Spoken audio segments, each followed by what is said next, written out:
Good morning, students. I hope that you all are doing good. And first of all, congratulations to all the students who are promoted to class 11th. Now, when we talk about the syllabus of class 11th biology, the syllabus is very vast, and here the 4 units are there, and in these 4 units, 22 chapters are there. Now, again, we are back to online mode of education, and previously, there are some topics that are cut from the chapter. Remember, student, the topics are cut from the chapter, not an entire chapter is cut off from the syllabus. So, no problem. We'll continue with this online mode of education till we get any information from the government. So, all the best for your class 11th. So, the first topic of today is the living world, that is the chapter number 1, and the chapter number 1 is from the unit diversity in living organism.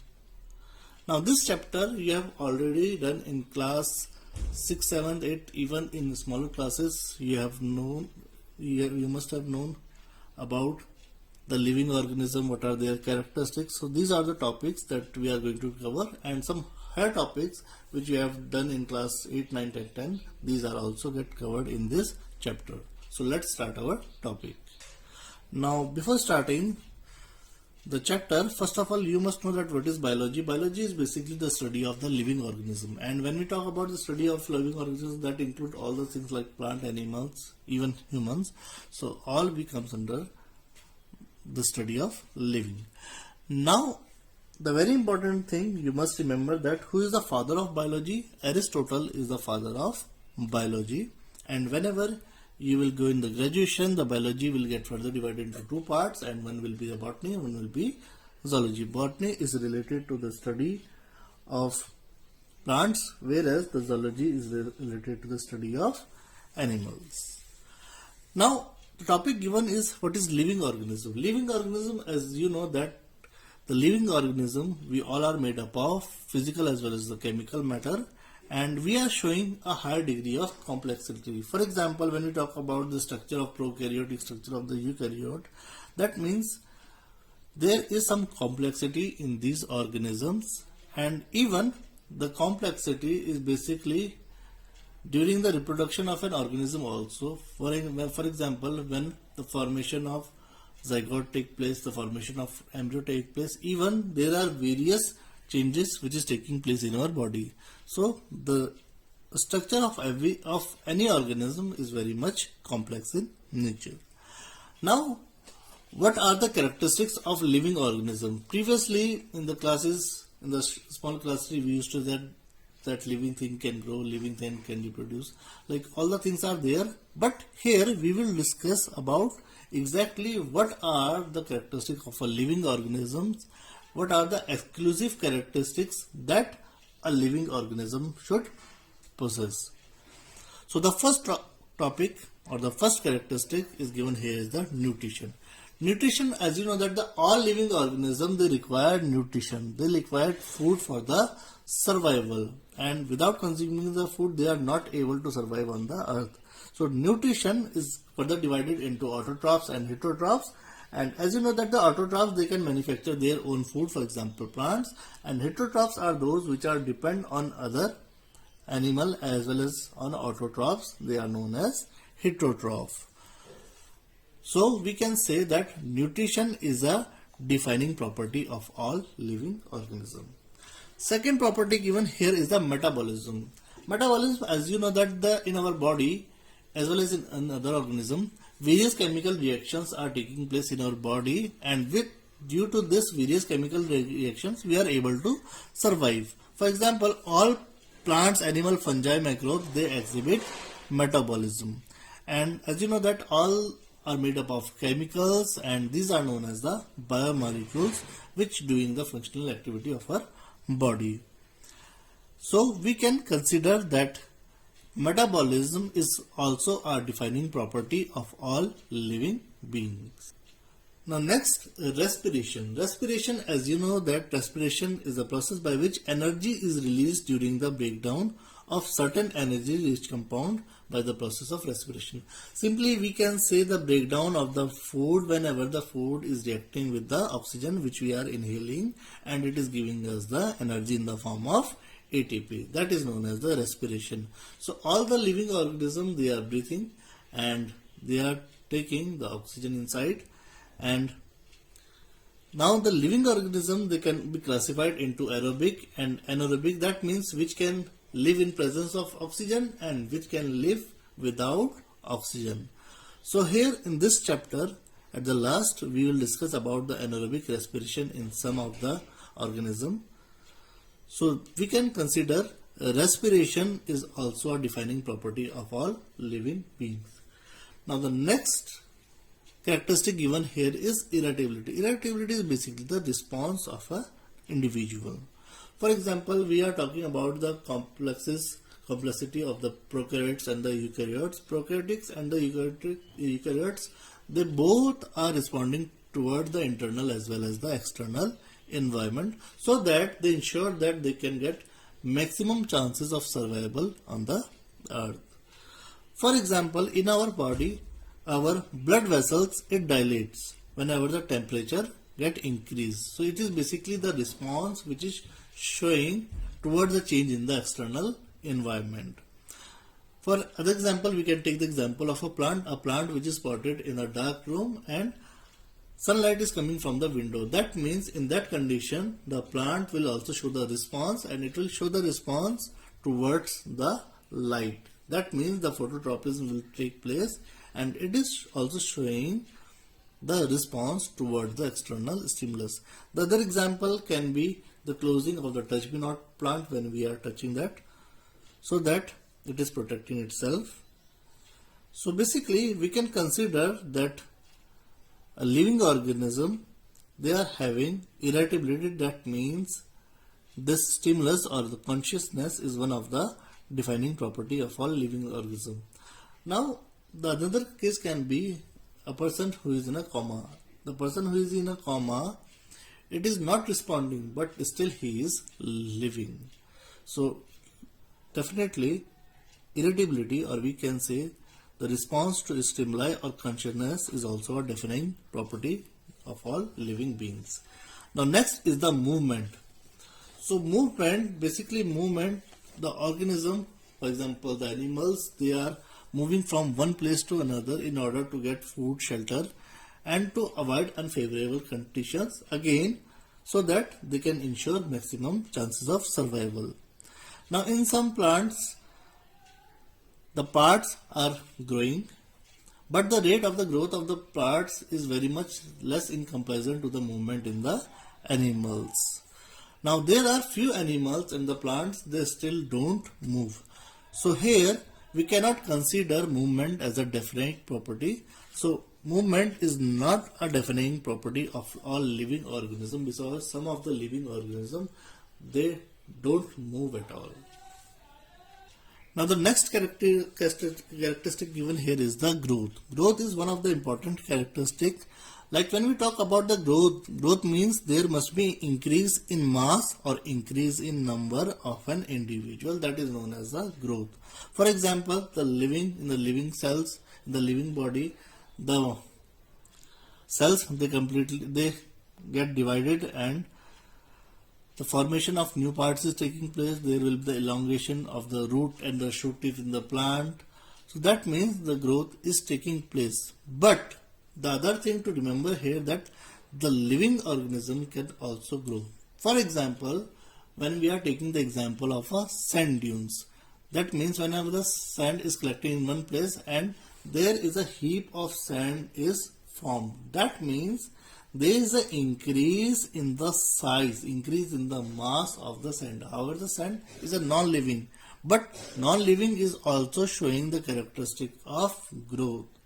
Whereas living organisms, they are definitely growing, but the non-living is also growing because there is increase in the mass. It can be increase in the number.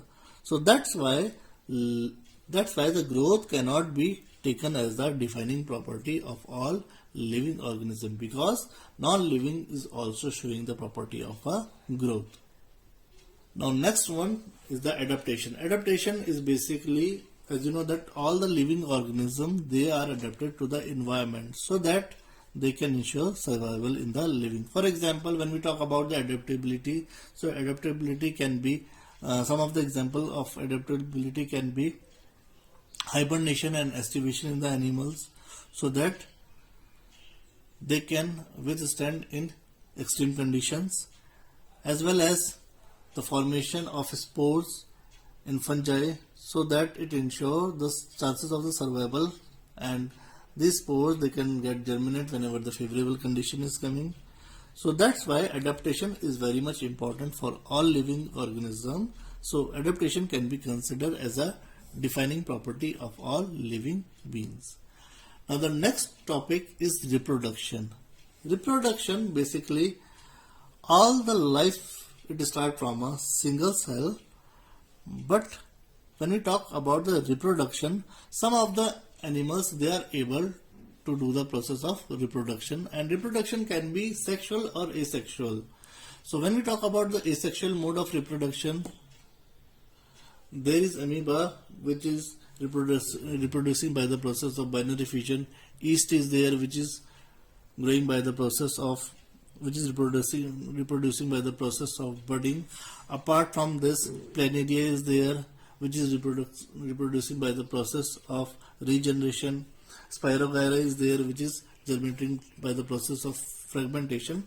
So reproduction is basically shown by animals. However, it can be sexually or asexually. But there are cases where an organism can also not be able to reproduce. For example, in case of human also, some of the female, they are not able to produce babies. That means they are sterile in nature. So in that condition, we cannot consider that reproduction is the ultimately the defining property of all living organisms, because the living organism can also not able to produce babies. They are not able to give rise to young ones, because if the condition is sterile, if a female is not able to produce, that means a female is sterile. So in that condition, the new organisms cannot be formed. So reproduction cannot be considered as a defining property of all living organisms. Now the next topic given here is the biodiversity. Biodiversity is basically the diversity of the living organisms, and we can also say that the wide range of life forms which is existing in the earth. Now these life forms can be varies in their morphological characteristics. In case of size, color, they can be also changed internally, that means the anatomically they can be changed, as well as their mode of living, their habitats, and where they are found. So biodiversity in itself is a bigger term. A vast topic is there, which is biodiversity. However, a small paragraph is given in the book. So when we talk about the biodiversity it ranges from the small organism to a bigger organism, that means from prokaryote to eukaryote, as well as the more multicellular complex structures which is found on the earth. Now the topic given here is the need for classification. Why there is a need of classification? That is very much important. The need of classification is there because there are so many varieties of living organisms, like there are so many varieties of plants and animal species, and it is very difficult to understand about each and every organism. Now, how to manage that? To manage them, a system is there, and for that system is known as the classification. So here you can see that taxonomy is the oldest branch of biological science that deal with naming of organisms. So whenever we name an organism, before naming, first of all the identification is there. So after that the naming process is there to give a certain name to an organism, and after that, on the basis of their characteristics, similarities or dissimilarities, we can classify them into a certain category, that is known as classification. So to To deal with enormous diversity in living organisms, scientific arrangement of living things into groups is required on the basis of some common characteristics. So whenever if I found some common characteristics in most of the animals which are related to different species, we can categorize them into one group. So it is not that exactly we are talking about similarities also. It can be on the basis of dissimilarities also. So that's why the need for classification is very much important. Now the next topic is the taxonomy and systematics. Taxonomy, as you already know that taxonomy, it is the branch of the biology which deal with the principle and the procedure of identification, nomenclature and classification of an organism. So three important things are there. First of all, to identify an organism. Second, to give name to an organism. And nomenclature is basically, we are talking about the binomial nomenclature. Binomial nomenclature is basically the concept of giving scientific name to an organism in which two names are basically given. The first one is a genus name and the second one will be the species name. So identification, then binomial nomenclature, as well as the classification of organism on the basis of their characteristics. So now it includes or it collects the information about their internal and external structure. That means the morphology as well as the anatomy. Second, along with the structure of cell development process, that how the cell is developed. There are various stages of this development of a cell. Biochemistry, that means all the chemical constituent which is present in that cell, and physiological characteristics as well as the ecologic features. So these are the primary concepts that is required to study about an organism. Now next is the systematics, and systematics is basically, it is also related with the taxonomy, but it is having a certain different meaning. Now according to Simpson, one example is given. It is a science that deals with diversity of organisms and their comparative and evolutionary relationship. That means how these organisms, they are produced in the nature and how these organisms are interrelated with one another. Is there any relationship between these, or they are not having any relationship? So these are the characteristics when we talk about the systematics. Just like in class 9th, you have done the 5 kingdom classification, in which we have seen that organism on the basis of their various characteristics, they are categorized on the basis of their similar characteristics, they are categorized them into a certain groups.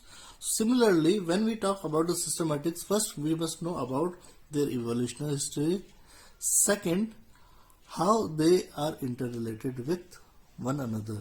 So these are the important concepts that need to be considered when we talk about the systematics. So students, with all this, we will come to the end of the topic for today, and in the next topic we are going to discuss about more, and we will discussing about binomial nomenclature as well as the various levels of the taxonomy. So I hope that you are able to understand today's video, and since you are not having the book right now, so along with this video I am going to share the screenshot of the topic that we have covered today. Till then, take care and have a great day. Thank you.